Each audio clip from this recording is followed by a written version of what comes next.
All right, dear Manchester United fans. As we know, Manchester United will not be playing a game this weekend until the 23rd of February before Manchester United play our next Premier League match, and that will be Manchester United playing away at Everton. Yes, the Hill Dickinson Stadium will be welcoming the boys from Old Trafford on the 23rd of February. But then, that actually makes me want to look at Manchester United next 5 games. Yes, we'll be playing on the 23rd of February against Everton, and then 1st of March we'll play against Crystal Palace, 4th of March Newcastle, 15th of March will be Aston Villa, and 20th of March will be against Bournemouth. Manchester United will be playing in all of these games. Manchester United will be playing just 2 games at home, and the remainder of the 3 games will be away to Bournemouth, Newcastle, and Everton. Now, let us look at it. Yeah, how many points do you think that Manchester United will be able to get in these 5 games? Yes, Everton we were playing away. Crystal Palace were playing home. Newcastle were playing away. Aston Villa were playing home. Then we're playing away at Bournemouth. These are actually really tough games. And looking at how Michael Carrick has navigated the first 5 games of his interim in coaching at Manchester United, we are looking what he would do in the next 5 games. How many points will he be able to take out of these games? Which teams do you think that Michael Carrick will be able to beat, and which of the teams do you think that Manchester United might struggle against? If we look at our recent play and how we've maneuvered our ways against Fulham, against Tottenham, against West Ham, the resilience in these boys, the ability to never say never, the no give up ability, making sure that they go. If you look at it here, against Arsenal, it was supposed to be a draw. Manchester United, out of sheer determination, got a win. Against Fulham, it was supposed to be a draw because all of those late goals, late equalizers might just be something that would dampen the spirit of the boys. But then the boys kept going and they get the third goal. Against West Ham, we were supposed to lose the game if we look at how West Ham played, because we have to give credit to West Ham on how West Ham did in that match. Forget the fact that, yeah, we wanted all 3 points here. Yeah? But then when you look at the game again, you have to give credit to West Ham.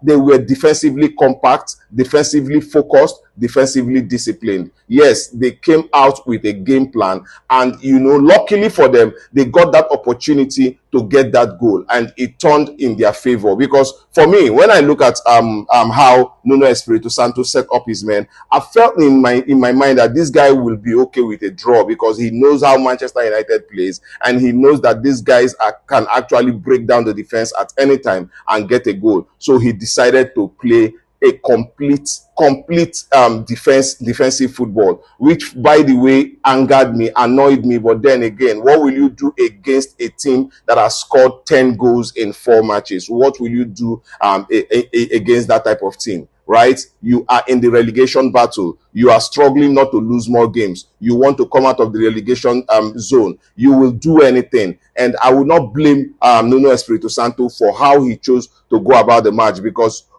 you would do anything at that time. And he decided that against Manchester United, he could do with a draw, because that was what I saw. They could do with a draw. They hoped on the fact that we could actually get a counter and maybe punish these guys. But then it was difficult for them to get that counter. And then when they got it, it was a mistake by Luke Shaw, and then they got that goal. And in that moment, everything turned in favor of West Ham United. But like I've said, the sheer determination, sheer discipline, and focus was the reason why Manchester United was able to get that equalizer. And also, we have to give credit to Michael Carrick for what he was able to do. Michael Carrick decided that he would go all out, go all in.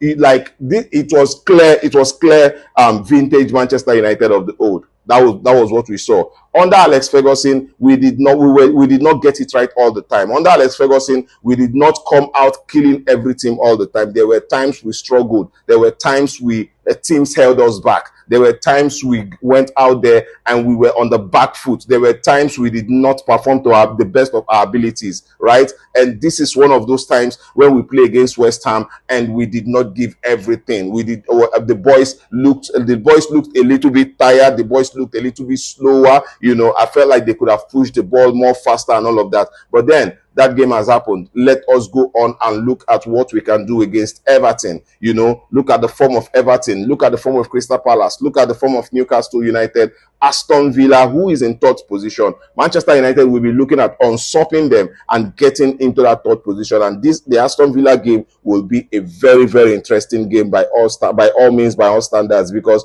if Aston Villa is still in the third place and by the time we meet, and Manchester United is still in fourth place at the time we meet, then it's going to be a blockbuster game. It is going to be a game of resilience, tactical ability, and then translation. It is going to be very, very interesting game because Manchester United will be seizing an opportunity to get into that third place. And see, one thing I want to say is this: for me, that is the most important game in all of these games. I think that Manchester United might just be able to do well against Crystal Palace, Manchester against Everton. I know that they beat us. Yes, they beat us in the first leg at Old Trafford, even when they were a man down. So Manchester United will be looking at carrying out a revenge against Everton. Newcastle United, Manchester United will be looking at also making sure that they get at least 3 points from Newcastle United. Crystal Palace it will be another interesting game for Manchester United. But Aston Villa,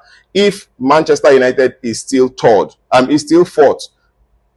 they meet Aston Villa, then it is going to be a very, very serious match. No match in the Premier League is actually easy. Every match has a history. Every match have a reason why you should win them. That is the funny thing about the Premier League. There is always something to fight for in the Premier League. And that is why it is the best league in the world. So, guys, in the comment section, I want you to tell me, how do you think Manchester United will fare in the next 5 games? I'll be there. Let us discuss. See you again in my next video.